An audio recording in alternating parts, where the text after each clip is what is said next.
Conquer the climb. Conquer Civils, your definitive guide to UPSC success. Hi, good afternoon, everyone. My name is Priya Meena. I have secured AIR 833 this year in UPSC CSE examination. And first of all, I would like to thank UPSC Time for giving me this opportunity and this platform to share my strategy and my journey. So I'll start with the session right now. So firstly, a brief introduction about myself. As I mentioned, my name is Priya Meena, and this was my 6th attempt at UPSC. I have previously given 3 interviews in my 2nd, 4th, and this was my 6th attempt. And I could not clear prelims in my 1st, 3rd, and 5th attempt. So it has been a long journey of 7 years. And so I would like to focus on prelim strategy, and then I'll tell about what were the learnings when I couldn't clear prelims. Then after that, we'll go on to the sources which I referred for prelims and mains both. And finally, we'll look into the personality test aspects. Further, we'll also look into how we should handle stress and anxiety during this preparation. And in the end, I would also talk about Plan B because I'm already working in RBI as a Grade B manager. So we'll focus on that as well, that why Plan B is important and when should we start preparing for Plan B. Okay. So I am a chemical engineering graduate, dual degree from IIT Delhi. Then post that, I worked for around 1 year in a software developing company as a full stack developer. I took that job because I wanted to fund my own education. I wanted to fund my UPSC preparation on my own. So that was my aim while doing that job. Further, from 2019, I started giving my UPSC attempt. And in my first attempt, I could not clear prelims. I missed the prelims by 2 marks. But the learning which I took from that attempt was that my basic sources were not very well covered in that attempt. I had mostly focused on the current affairs parts.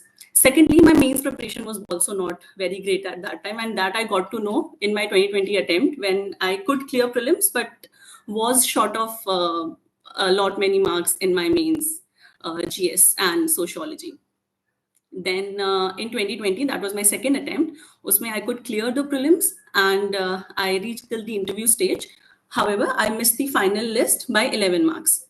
The learnings which I got from my second attempt, reaching interview my second attempt was a great thing, but the learning which I got was that I could not finish my papers. My GS papers were not finished. I literally left many pages in my GS answers. So 100 marks ka GS I couldn't attempt.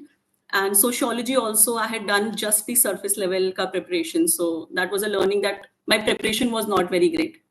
Okay, I'll speak in Hindi. Then, but at that time, उस समय मुझे interview में काफी अच्छा score मिला था 180 and इस वजह से जो मेरा फाइनल मिस हुआ था वो 10 मार्क्स का ही था. तो मुझे लगा था next attempt, that will be my 2021 attempt, उसमें मैं बहुत अच्छा परफॉर्म कर पाऊंगी. तो मैंने फिर से प्रीलिम्स दिया. बट इस बार जो था प्रीलिम्स वो 2020 के रिजल्ट के जस्ट 15 दिन बाद ही था प्रीलिम्स. और उस टाइम मैं इतने लो फेज में थी, my mental health was not great, I couldn't study well, and during examination hall मैं बहुत confident नहीं थी अपने आप को लेके, so I couldn't clear prelims at that time. My medium was English throughout the preparation. So 2021 attempt में I could not clear prelims, but at that time I had decided कि since I've already given 3 attempts, 3 attempt में दे चुकी हूँ और UPSC का as you know कोई भरोसा नहीं है, मेंस में लिख चुकी हूँ. तो मैंने उस टाइम सोचा कि अपने कॉन्फिडेंस को बूस्ट करने के लिए मुझे प्लान बी पे फोकस करना चाहिए. प्लान बी से मेरा मतलब ये था कि मैं बहुत अंडर कॉन्फिडेंट फील करने लग गई थी 2021 के बाद. आईआईटी से ग्रेजुएट थी, जॉब खुद छोड़ी थी, इंटरव्यू में फेल कर गई थी, तो बहुत ज्यादा लो फेज था 2021 में मेरा. सो मुझे लगा कि इस टाइम मुझे प्लान बी पे फोकस करना चाहिए, एंड दैट आई डिड. उस समय मैंने IBACIO का एग्जाम लिखा था, फिर मैंने SBI PO का और IBPS PO, ये तीनों एग्जाम्स मैंने क्लियर किए थे 2021 में. फिर मैंने तीनों एग्जाम से एक्सटेंशन ले ली थी 2022 के अटेम्प्ट के लिए. देन 2022 का अटेम्प्ट आया, that was my 4th attempt, and इसमें again I could clear prelims with good marks. CSAT कभी कोई इशू रहा नहीं अभी तक. और उसके बाद 2022 में अगेन प्रीलिम्स क्लियर हुआ, मेंस क्लियर हुआ, एंड मैं इंटरव्यू स्टेज तक पहुंची। अब यहाँ पे ये ट्विस्ट आया कि इस बार इंटरव्यू में मुझे पिछले साल से इस साल 20 नंबर कम मिले। 160 मेरा स्कोर था इंटरव्यू का एंड मैंने फाइनल लिस्ट मिस कर दी 5 नंबर से। सो बहुत again it was a disheartening phase कि सेकंड टाइम इंटरव्यू दे रही हूँ एंड मार्क्स अच्छे नहीं आए हैं। बट फिर मैंने एनालाइज किया अगेन अब मैं हमेशा मेरी यही स्ट्रैटेजी रही है कि अगर मैं किसी स्टेज पे फेल कर रही हूँ तो मैं देखती हूँ कि मैंने क्या सीखा है वहां से या और क्या मैं बेटर कर सकती हूँ। तो उस स्टेज पे मैंने ये सीखा कि अगेन मेरे सोशियोलॉजी स्कोर्स अच्छे नहीं थे, इंटरव्यू में मैंने गंदा परफॉर्म किया था एंड तो यहाँ मुझे इंप्रूव करने की जरूरत थी दोनों स्टेजेस पे ताकि नेक्स्ट अटेम्प्ट में ये ना हो। सोशियोलॉजी में मेरा स्कोर दोनों बार अभी तक 224 223 रहा था, तो optional was a big hurdle for me अपने शुरू के अटेम्प्ट्स में। देन उसके बाद इस साल मैंने जो मिस की लिस्ट वो 5 नंबर से थी, फिर मैं लिस्ट पे नाम नहीं आ पाया। मुझे लगा कोई बात नहीं, 2023 का अटेम्प्ट अच्छे से देंगे, बट शायद भगवान को नहीं चाहिए था कि 2023 में मैं एग्जाम लिखूं, तो 2023 में मैंने सी सैट में फेल किया and that came as a shock for me because isse pehle CSAT was never an issue for me. I had always been a great student in maths. I am good with comprehension as well, but I don't know what happened during the CSAT session. I could not solve many questions 2023 mein because my comfort areas were not PNC and number system. And इससे पहले मैं हमेशा बाकी questions attempt कर लेती थी, reasoning के कर लिए या सिलॉजिज्म कर लिया, प्रॉफिट एंड लॉस कर लिया। बट इस साल आपको पता है 2023 का सीसैट कैसा आया था एंड मुझे उस साल 65 मार्क्स मिले थे सीसैट में, so I couldn't clear CSAT. Again a very low phase came into my life and I was like this 5 attempts I have given, no job, nothing. So at that time I started preparing for RBI में मैं अभी as a grade B manager job कर रही हूँ। तो मेरी एक friend थी, उनसे मैंने इंस्पिरेशन ली कि हाँ मुझे भी आरबीआई का एग्जाम दे देना चाहिए। मैंने डेडिकेटेडली आरबीआई के लिए प्रिपेयर किया 2023 में एंड लकीली मैं आरबीआई में मेरा एग्जामिनेशन सेलेक्ट हो भी गया। एंड 2023 में एक और अच्छी चीज हुई कि 2022 के मार्क्स के हिसाब से स्पोर्ट्स अथॉरिटी ऑफ इंडिया में मुझे एज एन असिस्टेंट डायरेक्टर के लिए चुना गया। तो वहां पे मैंने इंटरव्यू दिया था एंड मुझे वहां पे भी जॉब मिल गई थी। तो 6 महीना मैंने स्पोर्ट्स अथॉरिटी ऑफ इंडिया में जॉब किया एंड उसके बाद क्योंकि मैं आरबीआई में सिलेक्ट हो गई थी तो मैंने आरबीआई में अपना जॉब कंटिन्यू किया from April 2024 and I am still working in RBI. So जो मेरा ये लास्ट अटेम्प्ट था, जो मेरा लेटेस्ट अटेम्प्ट था 2024 वाला जिसमें मैंने रैंक प्राप्त की है 833, ये मैंने फुल टाइम किया था विद माय जॉब। सो अब मैं आप लोगों से अपने सोर्सेज एंड स्ट्रैटेजी शेयर कर लेती हूँ कि क्या मैंने किया था। सो लर्निंग जैसे मैंने आपको बता दी कि आपको बेसिक पे बहुत ज्यादा फोकस करना है, आप करंट अफेयर्स ओरिएंटेड पढ़ाई नहीं कर सकते हैं। मेरे को फर्स्ट अटेम्प्ट में लगा था कि करंट अफेयर्स ओरिएंटेड मैं अपना करंट अफेयर स्ट्रॉन्ग रखूंगी और एग्जाम हो जाएगा, बट ऐसा नहीं होता है। आपको अपनी बेसिक नॉलेज आपकी बहुत अच्छे से होनी चाहिए। सेकेंडली काम माइंड बहुत जरूरी है प्रीलिम्स एग्जामिनेशन में, आपके सामने आंसर होता है, बट अगर आप हड़बड़ा रहे हैं या आपको खुद पे कॉन्फिडेंस नहीं है या आपको लग रहा है मैंने तो अच्छे से प्रिपरेशन नहीं की या मैंने एक्स अमाउंट ऑफ मार्क्स नहीं दिए हैं या पीवाईक्यूज अच्छे से नहीं किए हैं, तो ट्रस्ट मी आप एग्जाम में अच्छा परफॉर्म नहीं कर पाएंगे। तो आप मेहनत कीजिए एग्जाम वाले दिन तक एंड भरोसा रखिए उस मेहनत पर कि करेंगे आप अच्छा। नेक्स्ट, एवरी अटेम्प्ट को हमें फर्स्ट और फ्रेश अटेम्प्ट की तरह लेना चाहिए। ये गलती मैंने अपने चौथे अटेम्प्ट में की थी 2022 में, जब मुझे लगता था कि मैं 4 अटेम्प्ट दे चुकी हूँ और बहुत बैगेज मैंने खुद के दिमाग में ले लिया था। तो वो हमें नहीं करना है। फ्रेश अटेम्प्ट की तरह इसलिए भी देखना है, जैसे सीसैट था, मैं हमेशा कभी सीसैट प्रिपेयर नहीं करती थी क्योंकि मुझे लगता था CSAT is a very comfortable space for me, but pattern change हो रहा था। 2022 में भी सीसैट मुश्किल आया था, तो मुझे उस टाइम पे ये लर्निंग मिली कि सीसैट को मैं लाइटली नहीं ले सकती, मुझे सीसैट भी करना पड़ेगा। देन प्रीलिम्स के 1-1.5 महीना पहले आप लोगों को फुल लेंथ प्रैक्टिस कर लेनी स्टार्ट कर देनी चाहिए। आप किसी भी एक कोचिंग का सेक्शनल कर लीजिए, मैं वो ज्यादातर विजन आईएएस का किया करती थी। एंड अगेन नेक्स्ट आपको करना है अलग अलग कोचिंग से आप फुल लेंथ करें, क्योंकि अगर आप एक ही कोचिंग का फुल लेंथ करने लगेंगे ना तो उससे ये होगा कि आपका माइंडसेट उसी हिसाब से काम करने लगेगा। और हमें वहां पे कोचिंग का आंसर सॉल्व नहीं करना है, हमें यूपीएससी का क्वेश्चन पेपर सॉल्व करना है। तो मेरा ये अटेम्प्ट रहता था कि मैं ज्यादा से ज्यादा डिफरेंट कोचिंग के पेपर कर सकूं। उससे क्या होता था कि आपके एरियाज भी अलग अलग कवर हो जाते थे, डिफिकल्टी लेवल भी अलग अलग आपको पता चलता था। एंड अगर आप ऑल इंडिया मॉक्स देंगे फ्री वाले अवेलेबल, तो उससे आपको भी पता चल जाता है आप कहाँ स्टैंड कर रहे हैं। तो वो चीजें जरूरी हैं। सीसैट का जैसे मैंने आपको बताया, आप फ्री सोर्सेज से सीसैट कर सकते हैं प्रिपेयर। देन सेकेंड, सो ये है हमारा कि अप्रोच क्या रहनी चाहिए प्रीलिम्स के लिए हमारी। अब हम सोर्सेस पे आते हैं। पहला वुड बी न्यूज़पेपर। न्यूज़पेपर आपको बहुत डिलिजेंटली पढ़ाई करनी है न्यूज़पेपर से। इसलिए ज़रूरी है क्योंकि न्यूज़पेपर आपको एक तो अवेयर सिटीज़न बनाता है, बहुत ज़रूरी है, क्योंकि आप जब इंटरव्यू देंगे, जब आप मेंस का आंसर लिखेंगे, तो आपको पता होना चाहिए कि मल्टी डायमेंशन जो हम बात करते हैं, वो कहाँ से अंडरस्टैंडिंग आएगी, वो आपकी न्यूज़पेपर से ही आएगी। सेकेंडली, प्रीलिम्स में वो इसलिए हेल्प करता है क्योंकि बहुत टॉपिक्स हैं जो बार-बार रिपीट होंगे। आर्टिफिशियल इंटेलिजेंस के इतने सारे एग्जांपल्स आएंगे कि यहाँ यूज़ हुआ है, हेल्थ में यूज़ हुआ है, एजुकेशन में यूज़ हुआ है। तो जब आप प्रीलिम्स का क्वेश्चन पेपर सॉल्व करेंगे, तो जैसे आजकल काफ़ी कोचिंग वाले बताते हैं कि ऑल ऑफ द अबव कर देना है, ऐसा नहीं है। आपको वहाँ पे भी you have to put your brains कि आप क्या आंसर मार्क कर रहे हैं, क्या नहीं कर रहे हैं। तो न्यूज़पेपर रीडिंग से आपको वो बहुत ज़्यादा हेल्प मिलेगी।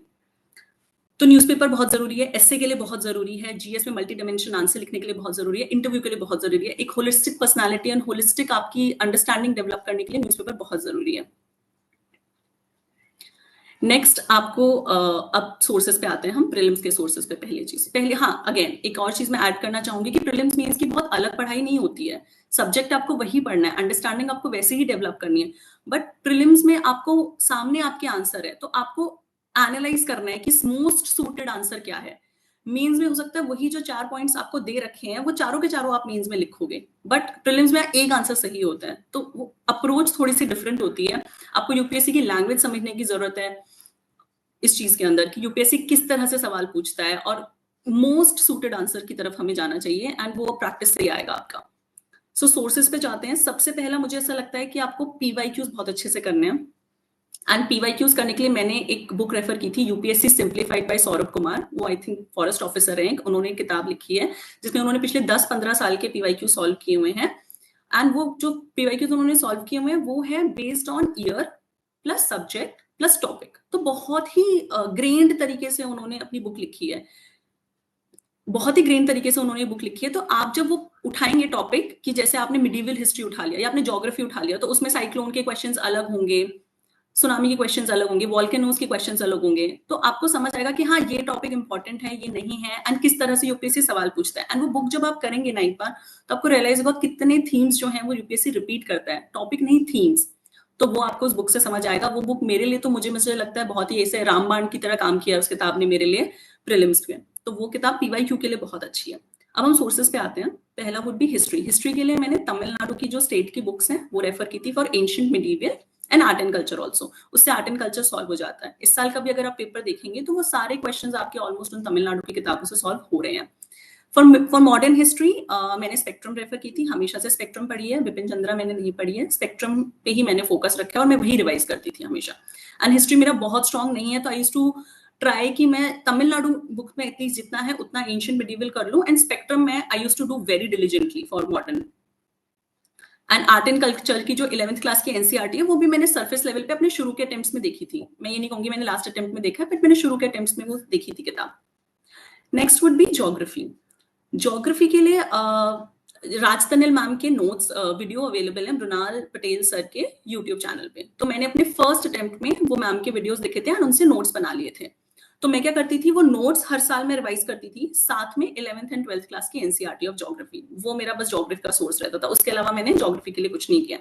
एंड ट्रस्ट मी, वो वीडियोस इतने अच्छे हैं, वो बहुत पुराने वीडियोस हैं, बट सिंस हमें पता है geography is a static subject, तो अगर आप वो वीडियोस देखेंगे तो आपको समझ आएगा कि बहुत ही अच्छे तरीके से, क्लियर तरीके से, ल्यूसिड तरीके से मैम ने वो टॉपिक्स एक्सप्लेन किए हुए हैं। सो वो आपके लिए बहुत हेल्पफुल रहेगा। सेकेंडली, न्यूज़पेपर रीडिंग से आपको समझ आएगा, जैसे अलग अलग जो चल रहा है, हीट वेव्स चल रहे हैं, या फिर AMOC होता है हमारा, अटलांटिक मेरिडोनियल ऑसिलेशन सर्कुलेशन वाला जो कॉन्सेप्ट है, वो सब आपका न्यूज़पेपर में कभी ना कभी कवर अप होता रहता है, तो उससे आपका करंट अफेयर्स कवर हो जाएगा। तो वो आप करते रहिएगा। प्लस विजन में मैपिंग का एक पॉइंट आता है एंड में, विजन की जो मंथली मैगजीन्स होती है वहां से आपकी मैपिंग कवर हो जाएगी। तो वो आपको मंथली करना है, आप ऐसे एक साथ मत रखिएगा कि मैं एंड में करूंगी। आप एंड में करेंगे वो बहुत कुछ हो जाता है, उस टाइम आप नहीं कर पाते हैं। तो आई सजेस्ट कि जब भी आप अपना विजन की मैगजीन लेके बैठेंगे तो please try to do mapping उसी समय, हर मंथ का एक साथ ही कीजिएगा। Next would be polity. Polity के लिए हम सबको पता है लक्ष्मीकांत, मैंने हमेशा से लक्ष्मीकांत ही पढ़ी है और उसी को मल्टीपल रिवीजन किया है। एंड में तो ऐसा हो गया था कि जो हमारे वो कंपैरिजन वाले चैप्टर्स है ना, supreme court, high court, governor, president, तो मैं क्या करती थी, प्रेसिडेंट वाला जो चैप्टर है उसके सामने जो व्हाइट पेज है वहीं पे आई यूज्ड टू ड्रॉ ऐसे लाइन बीच में, और गवर्नर प्रेसिडेंट में जो भी डिफरेंसेस है वो मैंने वहां लिख लिए। सुप्रीम कोर्ट, हाई कोर्ट में जो डिफरेंसेस है वो वहीं लिख लिए, चीफ मिनिस्टर प्राइम मिनिस्टर में जो डिफरेंस है वहीं, ताकि मुझे वो फिर से बुक रिवाइज ना करनी पड़े। बट अगेन वो तब ही होगा जब आपने बहुत सारे मल्टीपल रिविजन किए। अगर आप शुरू में ही ये बना लेंगे तो फिर उसका उतना फायदा होगा नहीं।